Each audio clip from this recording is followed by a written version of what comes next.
If you live in a noisy city, it could be harming your health. This is Mumbai, one of the noisiest cities in the world.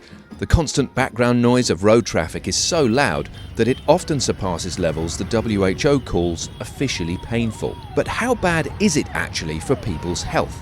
Well, for starters, it can cause deafness, sleep loss, and stress-induced problems. It affects your sleep.